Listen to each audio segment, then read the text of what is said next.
ಶೀಘ್ರವೇ ಸಿಎಂ ಸಿದ್ದರಾಮಯ್ಯ ಅವರ ಹೊಸ ಮನೆ ಗೃಹ ಪ್ರವೇಶ ನಡೀತಾ ಇರುವಂತಹದ್ದು. ಮನೆ ಸಮೀಪದ ಅಂಗಡಿಗಳ ತೆರವಿಗೆ ಈಗ ನೋಟಿಸ್ ಕೂಡ ಕೊಟ್ಟಿರುವಂತಹದ್ದು. ಮೈಸೂರಿನ ಕುವೆಂಪು ರಸ್ತೆಯಲ್ಲಿರುವಂತಹ ಸಿಎಂ ಸಿದ್ದರಾಮಯ್ಯ ಅವರ ಹೊಸ ಮನೆ ವಿಶ್ವಮಾನವ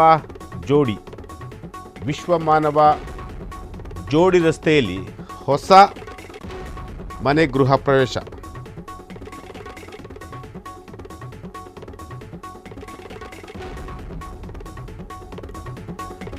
ಆ ರಸ್ತೆಯಲ್ಲಿನ ಅಂಗಡಿ ತೆರವಿಗೆ ಈಗ ಕಾರ್ಯಾಚರಣೆಗೆ ಸಿದ್ಧತೆ ಆಗಿರುವಂತಹದ್ದು. 35 ವರ್ಷಗಳಿಂದ ವ್ಯಾಪಾರ ಮಾಡುತ್ತಿರುವಂತಹ ವ್ಯಾಪಾರಸ್ಥರು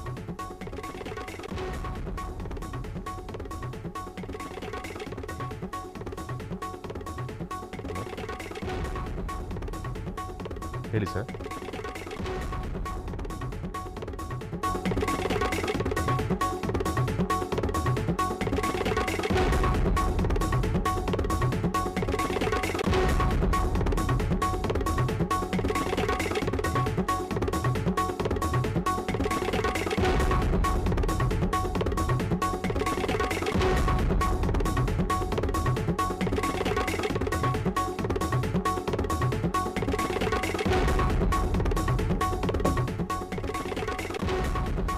ಎಸ್, ಸಿಎಂ ಸಿದ್ದರಾಮಯ್ಯ ಅವರ ಹೊಸ ಮನೆಯ ಗೃಹ ಪ್ರವೇಶ. ಈಗ ಗೃಹ ಪ್ರವೇಶಕ್ಕೆ ಸಿಎಂ ಸಿದ್ದರಾಮಯ್ಯ ಅವರು ಸಿದ್ಧತೆಯನ್ನು ಮಾಡಿಕೊಂಡಿರುವಂಥದ್ದು. ಆದರೆ ಅವರ ಮನೆ ಸಮೀಪದ ಅಂಗಡಿಗಳನ್ನು ತೆರವು ಮಾಡಲಿಕ್ಕೆ ಈಗ ನೋಟಿಸನ್ನು ಕೊಟ್ಟಿರುವಂಥದ್ದು. ಮೈಸೂರಿನ ಕುವೆಂಪು ರಸ್ತೆಯಲ್ಲಿರುವಂತಹ ಸಿಎಂ ಸಿದ್ದರಾಮಯ್ಯ ಅವರ ಮನೆ ವಿಶ್ವಮಾನವ ಜೋಡಿ ರಸ್ತೆಯಲ್ಲಿ ಹೊಸ ಮನೆ ಗೃಹ ಪ್ರವೇಶ ನಡೀತಾ ಇರುವಂಥದ್ದು. ಆ ಒಂದು ಗೃಹ ಪ್ರವೇಶ ಇರೋದರಿಂದ ಅವರ ಅಕ್ಕಪಕ್ಕ ಏನು ಅಂಗಡಿಗಳಿದ್ವೋ, ಆ ರಸ್ತೆಯಲ್ಲಿ ಅಂಗಡಿಗಳಿದ್ವಲ್ಲ, ಆ ಅಂಗಡಿಗಳನ್ನು ಈಗ ತೆರವು ಮಾಡಲಿಕ್ಕೆ ನೋಟಿಸನ್ನು ಇಶ್ಯೂ ಮಾಡಿರುವಂತಹದ್ದು. ಸುಮಾರು 35 ವರ್ಷಗಳಿಂದ ವ್ಯಾಪಾರ ಮಾಡ್ತಿರುವಂತಹ ವ್ಯಾಪಾರಸ್ಥರು.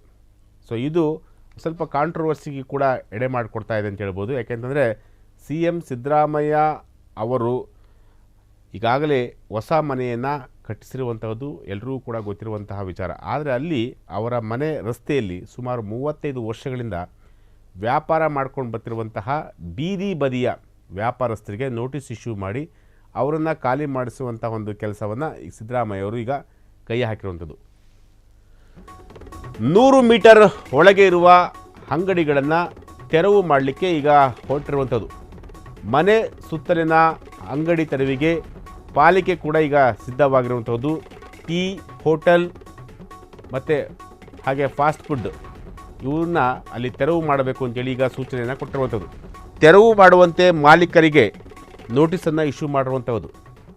ಅಂಗಡಿ ಹಾಕದಂತೆ ನೋಟಿಸ್ ಕೂಡ ಕೊಡಲಾಗಿದೆ, ಹೀಗಂತ ಆರೋಪ ಕೂಡ ಮಾಡಲಾಗಿದೆ.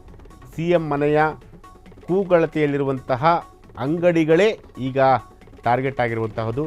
ಮೈಸೂರು ಪಾಲಿಕೆ ವಿರುದ್ಧ ವ್ಯಾಪಾರಸ್ಥರಿಂದ ಆಕ್ರೋಶ ಕೂಡ ವ್ಯಕ್ತವಾಗಿರುವಂತಹದ್ದು. ಎಸ್, ಮೈಸೂರು ಪಾಲಿಕೆ ವಿರುದ್ಧ ಈಗ ವ್ಯಾಪಾರಸ್ಥರು ಆಕ್ರೋಶವನ್ನು ಕೂಡ ವ್ಯಕ್ತಪಡಿಸಿರುವಂಥದ್ದು. ಅದಕ್ಕೆ ಕಾರಣ ಸಿಎಂ ಸಿದ್ದರಾಮಯ್ಯ ಅವರಿಗೆ ಸೇರಿದಂತಹ ಒಂದು ಮನೆಯ ಗೃಹ ಪ್ರವೇಶ ಈಗ ನಡೀತಿರೋಂಥದ್ದು.